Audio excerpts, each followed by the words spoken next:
చంద్రబాబును గెలిపించడం కోసం ఏ రకంగా కుట్రలు జరుగుతూ ఉన్నాయి అన్నది ప్రతి ఒక్కరూ కూడా ఆలోచన చేయమని అడుగుతా ఉన్నా. చంద్రబాబును గెలిపించడం కోసం, మన ఓట్లను చీల్చడం కోసం ఈరోజు కాంగ్రెస్ పార్టీ ఆంధ్ర రాష్ట్రంలో రంగప్రవేశం చేసింది అని అంటే చంద్రబాబు రాజకీయాలు ఎలా ఉన్నాయని ఒక్కసారి గమనించమని అడుగుతా ఉన్నా. ఇదే చంద్రబాబు మనిషి రేవంత్ రెడ్డి. ఇదే రేవంత్ రెడ్డి కాంగ్రెస్ పార్టీకి సంబంధించిన ముఖ్యమంత్రి తెలంగాణ.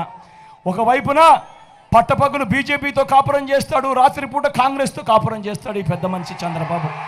నాన్నగారు బ్రతికున్నప్పుడు నాన్నగారు ఎవరితో అయితే విభేదించాడో, నాన్నగారు ఎవరితో అయితే యుద్ధం చేశాడో, ఇవాళ వైఎస్ఆర్ వారసులను చెప్పుకుంటున్న వాళ్ళు అదే చంద్రబాబుతోనూ ఈరోజు చెత్తా పట్టాలు వేసుకొని ఈరోజు వాళ్ళను గెలిపించడం కోసం మన ఓట్లను విడగొట్టాలని చెప్పి ప్రయత్నం చేస్తూ ఉన్నారంటే ఇంతకన్నా హేయమైన రాజకీయాలు రాష్ట్ర చరిత్రలో ఎప్పుడైనా ఉంటాయా అన్నది ఆలోచన చేయమని అడుగుతా ఉన్నాను. జగన్మోహన్ రెడ్డి గారు మాట్లాడే మాటల్ని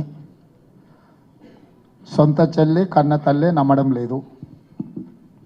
సొంత చిన్నాయనకు జరిగిన పరిస్థితులు, ఆ రాష్ట్రంలో ఉన్న వాతావరణం వాళ్ళ కుటుంబ సభ్యులే చెప్తున్నారు. కన్న తల్లి సొంత చెల్లె విశ్వసించండి, జగన్మోహన్ రెడ్డి గారు ఏది మాట్లాడినా, నా మీద ఎలాంటి ఆరోపణ చేసినా దానికి ఏమాత్రం విలువ లేదు. కన్న తల్లి సొంత చెల్లి లేవనెత్తుతున్న ప్రశ్నలకు మీరు సమాధానం ఇవ్వండి.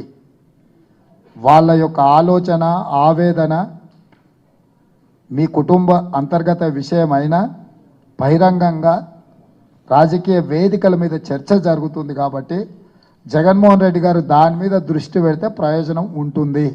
చంద్రబాబు నాయుడు గారి పట్ల నాకు గౌరవం ఉంది కానీ రాజకీయ సంబంధాలు లేవు. నేను ఇప్పుడు కాంగ్రెస్ పార్టీకి బాధ్యత వహిస్తా. షర్మిల ఆంధ్రప్రదేశ్ కాంగ్రెస్ పార్టీ అధ్యక్షురాలు. ఖచ్చితంగా షర్మిల నాయకత్వాన్ని బలోపేతం చేయడానికి, ఆంధ్రప్రదేశ్లో కాంగ్రెస్ని గెలిపించడానికి నా వంతు సహకారం ఉంటుంది.